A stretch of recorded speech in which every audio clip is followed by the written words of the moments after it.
विस्तार से खबरें अब आपको बताएंगे। तुर्की के इस्तांबुल शहर में इजरायली वाणिज्य दूतावास के पास हुई गोलीबारी की घटना ने इलाके में सनसनी फैला दी। जी हां, महत्वपूर्ण खबर है।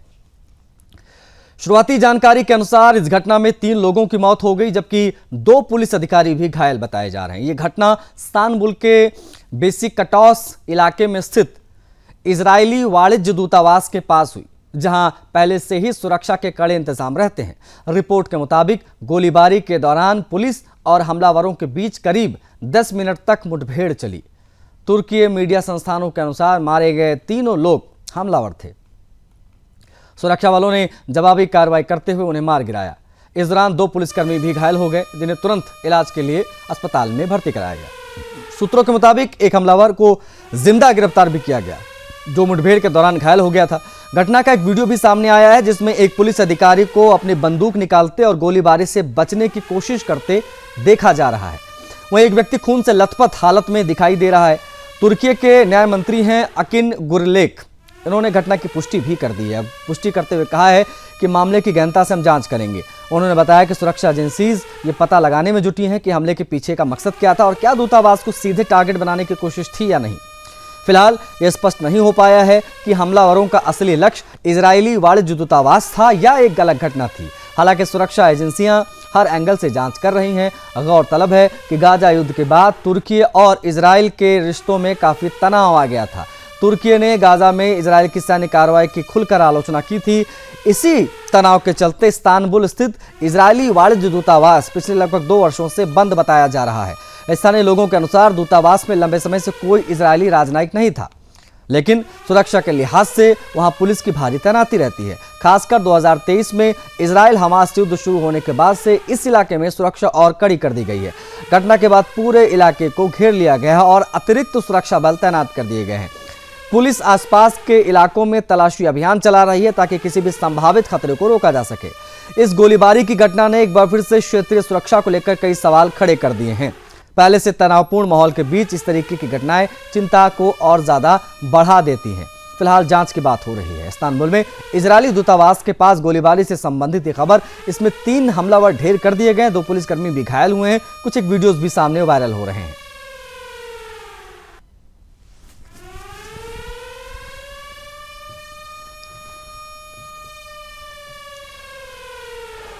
बढ़ेंगे आगे। पश्चिम एशिया में जारी संघर्ष के बीच हालात और तनावपूर्ण हो गए हैं। अमेरिकी राष्ट्रपति ट्रंप ने ईरान को सख्त चेतावनी देते हुए कहा है कि यदि स्ट्रेट ऑफ हॉर्मुज को तुरंत नहीं खोला गया तो अमेरिका ईरान के ऊर्जा और बुनियादी ढांचों को निशाना बनाएगा। जो टाइमलाइन है वो लगातार जारी है। ट्रंप ने अपने बयान में कहा है कि मंगलवार पावर प्लांट डे और पुलों का दिन होगा। अगर हॉर्मुज नहीं खोला गया तो बड़े कदम उठाए जाएंगे। इस बयान के बाद क्षेत्र में युद्ध के और विस्तार की आशंका बढ़ गई है। ट्रंप की चेतावनी पर ईरान की ओर से भी कड़ी प्रतिक्रिया सामने आई है। ईरानी संसद के स्पीकर मोहम्मद बाकर गालिबफ ने कहा है कि इस तरीके की धमकियां लापरवाह है और इस पूरे क्षेत्र को जीते जागते नरक में बदलने का खतरा जैसा है। उन्होंने कहा कि युद्ध अपराधों के जरिए कोई भी स्थायी समाधान नहीं निकल सकता और ऐसे कदम हालात को और बिगाड़ेंगे। अमेरिका की ओर से मध्यस्थ के जरिए भेजे गए संघर्ष विराम प्रस्ताव पर भी गतिरोध बना हुआ है। ट्रंप ने कहा है कि ईरान की प्रतिक्रिया अहम जरूर है, लेकिन पर्याप्त नहीं है। वहीं ईरानी सेना ने बयान जारी कर कहा है कि अमेरिकी धमकियों में भ्रम है और इससे क्षेत्र में पहले मिली हार और अपमान की भरपाई नहीं हो सकती। जमीनी हालात की बात करें तो सोमवार को हुए अमेरिका इजरायल के हमलों में ईरान में करीब 34 लोगों की मौत की खबर है। वहीं अलग अलग मीडिया रिपोर्ट्स के अनुसार रात भर हुए हमलों में कम से कम 15 और लोगों की जान गई। तेहरान के पूर्व में स्थित पुर्दिस इलाके में मलबे से 6 शव बरामद किए गए, जबकि शहरयार के एक रिहायशी इलाके में 9 लोगों की मौत हुई। इन घटनाओं से साफ है कि संघर्ष का असर आम नागरिकों पर भी गंभीर रूप से पड़ रहा है। इजरायली सेना ने ईरान के शिराज शहर में एक पेट्रोकेमिकल कॉम्प्लेक्स को निशाना बनाया। माना जा रहा है कि हमला उन सुविधाओं पर केंद्रित था जिनका संबंध विस्फोटक और बैलिस्टिक मिसाइलों में इस्तेमाल होने वाली सामग्री से है। विशेषज्ञों के मुताबिक ये कार्रवाई ईरान की सैन्य औद्योगिक क्षमता को कमजोर करने की व्यापक रणनीति का हिस्सा है। लेकिन हमलों के जवाब में ईरान भी लगातार मिसाइल और ड्रोन अटैक्स कर रहा है और लगातार ये कह रहा है कि हमें यूएस की धमकियों से फर्क नहीं पड़ता। विस्थापित फिलिस्तीनियों को शरण देने वाले एक स्कूल के पास हुए हवाई हमले में करीब 10 लोगों की मौत की भी खबर इस बीच आई। इससे क्षेत्रीय संघर्ष का दायरा और ज्यादा व्यापक होता दिखा। स्ट्रेट ऑफ हॉर्मुज वैश्विक तेल आपूर्ति का एक अहम मार्ग है। दुनिया के बड़े हिस्से का तेल यहां से जाता है और उसी को लेकर अब अंतिम लड़ाई लड़ी जा रही है, क्योंकि यूएस ने कह दिया कि अगर नहीं खोला गया तो आज रात 8 बजे यानी मंगलवार भारतीय समय अनुसार रात 8 बजे वो लगातार अटैक शुरू कर देगा। ऐसे में आने वाले 24 से 48 घंटे बेहद अहम माने जा रहे हैं कि किस प्रकार से यूएस अटैक करेगा। उसको लेकर ईरान भी सतर्क नजर आ रहा है और स्ट्रेट ऑफ हॉर्मुज क्या इस गतिरोध के बाद खुलेगा, ये अपने आप में देखने वाली बात होगी, क्योंकि दुनिया एक और बड़े संघर्ष की ओर बढ़ेगी अगर ईरान ने स्ट्रेट ऑफ हॉर्मुज पर नहीं कोई व्यवस्था की, उसको नहीं खोला तो। क्योंकि यूएस लगातार चेतावनी दे रहा है कि अगर हॉर्मुज नहीं खोला गया तो पावर प्लांट और ब्रिज जो हैं ईरान के, हम उस पर अटैक शुरू कर देंगे।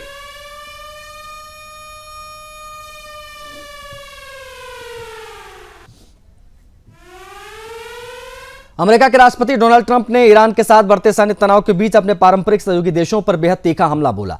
व्हाइट हाउस में आयोजित प्रेस वार्ता के दौरान उनका रुख काफी आक्रामक दिखाई दिया। उन्होंने उत्तरी अटलांटिक संधि संगठन नाटो को कागजी शेर बताते हुए उसकी क्षमता पर सवाल उठाए थे। जापान, दक्षिण कोरिया और ऑस्ट्रेलिया जैसे करीबी सहयोगियों को भी धोखेबाज बताया था। ट्रंप ने कहा कि अमेरिका को इन सहयोगी देशों की आवश्यकता ही नहीं है और वो अकेले ही ईरान से निपटने में सक्षम है। उन्होंने आरोप लगाया कि जब अमेरिका को समर्थन की जरूरत थी तब इन देशों ने न केवल मदद से हाथ खींचा बल्कि रास्ते में बाधाएं भी खड़ी कर दी। ट्रंप के शब्दों में उन्होंने हमारी रत्ती भर भी मदद नहीं की। इतना ही नहीं, उन्होंने हमें हमारी अपनी हवाई पट्टियों का इस्तेमाल भी नहीं करने दिया। ऐसे सहयोगियों का क्या मतलब है? ये बयान ऐसे समय में आया है जब मिडिल ईस्ट में तनाव चरम पर है। स्ट्रेट ऑफ हॉर्मुज को लेकर स्थिति बहुत तनावपूर्ण, बहुत संवेदनशील है। ये जलमार्ग वैश्विक तेल आपूर्ति के लिए अत्यंत महत्वपूर्ण माना जाता है। व्हाइट हाउस में हुई इस प्रेस वार्ता के दौरान ट्रंप ने कहा कि अमेरिका वर्षों से अपने सहयोगियों की सुरक्षा की जिम्मेदारी निभाता रहा है, लेकिन जब अमेरिका को सहयोग की आवश्यकता पड़ी तब ये सभी देश पीछे हट गए। जापान, दक्षिण कोरिया में तैनात अमेरिकी सैनिकों का उल्लेख करते हुए कहा कि अमेरिका वहां हजारों सैनिकों के जरिए उनकी सुरक्षा सुनिश्चित करता है। ट्रंप ने कहा कि हम जापान में करीब 50,000 और दक्षिण कोरिया में 45,000 सैनिक तैनात रखते हैं ताकि वे सुरक्षित रख सकें, लेकिन जब हमें उनकी जरूरत पड़ी तो उन्होंने सहयोग करने से साफ इनकार कर दिया। ये स्वीकार्य नहीं है। उन्होंने ऑस्ट्रेलिया पर भी इस प्रकार के आरोप लगाते हुए कहा कि उसने भी इस संकट में अपेक्षाकृत भूमिका नहीं निभाई। इस दौरान ट्रंप ने उत्तर कोरिया के नेता किम जोंग उन का जिक्र करते हुए जो बाइडेन पर भी निशाना साधा। उन्होंने दावा किया कि किम जोंग उन के साथ उनके संबंध बहुत अच्छे रहे हैं। उनके कार्यकाल में उत्तर कोरिया के साथ हालात काफी शांत थे। ट्रंप ने कहा, किम जोंग उन मेरे साथ बहुत अच्छे संबंध रखते हैं। उन्होंने बाइडेन के लिए बेहद अपमानजनक शब्दों का इस्तेमाल किया था, लेकिन मेरे समय में सब कुछ शांत था। यह मजबूत नेतृत्व का परिणाम है। ट्रंप ने तमाम बातें की और अपने सहयोगियों को पर निशाना साधा। मंगलवार रात 8 बजे तक की समय सीमा उन्होंने निर्धारित कर रखी है। ट्रंप ने चेतावनी देते हुए कहा था कि यदि निर्धारित समय तक यानी मंगलवार रात 8 बजे तक समझौते पर हस्ताक्षर नहीं हुए ईरान की तरफ से या स्ट्रेट हॉर्मुज नहीं खोला गया तो परिणाम बहुत बुरे ईरान को भुगतने पड़ेंगे। ईरान को वो एक रात में समाप्त कर सकते हैं, इस प्रकार का दावा भी उन्होंने किया। संभव है कि वो रात में बहुत कुछ बड़ा कर सकते हैं।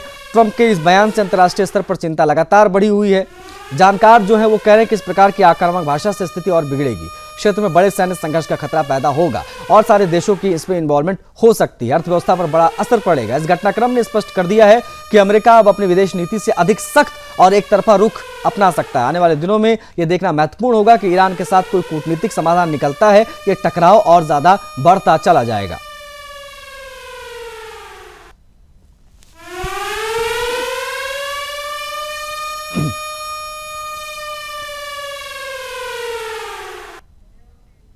अमेरिका के राष्ट्रपति ट्रंप इन दिनों ईरान के साथ जारी युद्ध जैसे हालात में गंभीर रणनीतिक उलझन में फंसे नजर आ रहे हैं। एक ये भी खबर महत्वपूर्ण है। ऐसी स्थिति बनती दिख रही है कि यह संघर्ष उनके लिए ना निगलते बन रहा है ना उगलते बन रहा है। उनके बयानों में लगातार असंतुलन दिख रहा है, आक्रामकता देखने को मिल रही है, जिससे साफ झलकता है कि हालात पूरी तरीके से उनके कंट्रोल में नहीं है। एक तरफ ट्रंप दावा कर रहे हैं कि युद्ध लगभग खत्म हो चुका है, तो वहीं दूसरी तरफ जमीनी स्थिति इससे बिल्कुल विपरीत अलग नजर आ रही है। उन्होंने हाल ही में स्ट्रेट ऑफ हॉर्मुज पर अमेरिका का नियंत्रण होगा ये बात की। इस रास्ते से गुजरने वाले जहाज़ों से अमेरिका टोल वसूलेगा, ये बात भी उन्होंने की। उनका बयान था कि हम खुद टोल क्यों ना लें, हम विजेता हैं और हमने जीत हासिल की है। ये बयान कई स्तरों पर चौंकाने वाला है, क्योंकि स्ट्रेट ऑफ हॉर्मुज वैश्विक ऊर्जा आपूर्ति का प्रमुख मार्ग है। दुनिया का 20% तेल यहां से गुजरता है। ऐसे में इस पर नियंत्रण की बात अंतर्राष्ट्रीय कानून और भू राजनीति दोनों के लिहाज से बेहद संवेदनशील है। हालांकि ट्रंप लगातार ये दावा कर रहे हैं कि ईरान सैन्य रूप से हार चुका है, लेकिन वास्तविक स्थिति इसके उलट दिख रही है। ईरान लगातार ड्रोन और मिसाइल से हमले कर रहा है। इतना नहीं, अमेरिका और इजरायल के हमलों के दौरान ईरान ने स्ट्रेट ऑफ हॉर्मुज से जहाजों की आवाजाही पर रोक भी लगा दी है। ट्रंप ने ईरान की इन कार्रवाइयों को मनोवैज्ञानिक दबाव बताया है। उन्होंने कहा है कि ईरान अब केवल धमकी देने की स्थिति में है, लेकिन अमेरिका के पास हर स्थिति से निपटने की योजना है और हम उस योजना के तहत ही काम कर रहे हैं। ईरान को गंभीर परिणाम भुगतने होंगे अगर स्ट्रेट ऑफ हॉर्मुज उन्होंने नहीं खोला तो। ये बात ट्रंप ने कर रखी है और जो समय सीमा है वो मंगलवार रात 8 बजे तक की है। ट्रंप के बयान लगातार बदल भी रहे हैं। कभी वो युद्ध खत्म होने की बात करते हैं तो कभी कहते हैं कि हम बड़ा हमला करने जा रहे हैं। अंतर्राष्ट्रीय मीडिया संस्थान के अनुसार ट्रंप से पूछा गया कि भाई क्या वे ईरान के इस मार्ग से गुजरने वाले जहाज़ों पर शुल्क वसूलने देंगे, तो उन्होंने साफ कहा कि अमेरिका खुद ये अधिकार लेना चाहता है। मतलब अब हम वहाँ पर कब्जा करके तमाम चीज़ें अपने कंट्रोल में करेंगे और वो टोल हम वसूलेंगे क्योंकि हम विजेता हैं। इस प्रकार की बात भी ट्रंप कर चुके हैं। कुल मिलाकर यह संघर्ष अब केवल सैन्य नहीं रहा बल्कि आर्थिक और रणनीतिक वर्चस्व की लड़ाई भी बन चुका है। ये कहना गलत नहीं होगा। और इस पूरी स्थिति में ट्रंप ऐसे मोड़ पर खड़े हैं जहां से निकलना आसान नहीं दिख रहा है। यही कारण है कि यह युद्ध उनके लिए सच में ना निगलते बन रहा है और ना ही उगलते बन रहा है।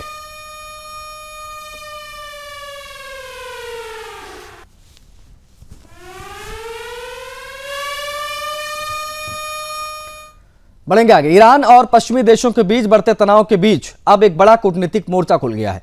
ईरान के विदेश मंत्री अब्बास अराक्ची ने अमेरिका और इजरायल पर गंभीर आरोप लगाते हुए उनके द्वारा किए गए हमलों की विस्तृत सूची अंतर्राष्ट्रीय संस्थाओं को सौंप दी है। यह कदम ऐसे समय में उठाया गया जब क्षेत्र में सैन्य तनाव पहले से ही चरम पर है। ईरान ने यह सूची संयुक्त राष्ट्र के महासचिव, सुरक्षा परिषद के सदस्य देशों और अंतर्राष्ट्रीय परमाणु ऊर्जा एजेंसीज के महानिदेशक को भेजी है। इस पत्र में ईरान ने दावा किया है कि 28 फरवरी को संघर्ष शुरू होने के बाद से उसके परमाणु ठिकानों पर कुल 7 बार हमले किए गए।